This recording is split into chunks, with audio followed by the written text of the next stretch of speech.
Neurodiversity, like biodiversity, refers to the degree of variability of a specific variable in a specific location. In the case of neurodiversity, it refers to the entire human population of the location called Earth.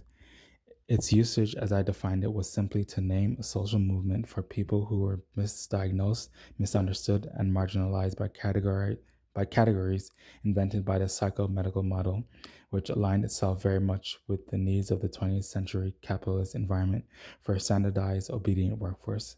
My intent was to broaden the scope of disability, which included in 1990s only three categories: physical, intellectual, mental illness, which also included everything else that the medical profession didn't understand. Clearly, another category was needed. Neurodivergences is not mental illness, even though many of us may have been rendered mentally ill by punitive attempts to normalize us and by stigma, exclusion, ridicule, and discrimination.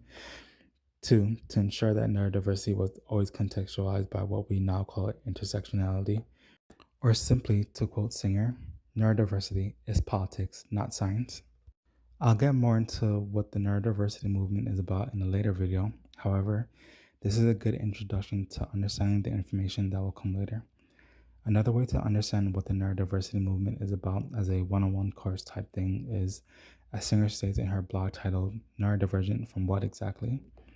The neurodiversity movement is, however, an identity politics vehicle for people who are discriminated against for differing from the culturally defined normal range.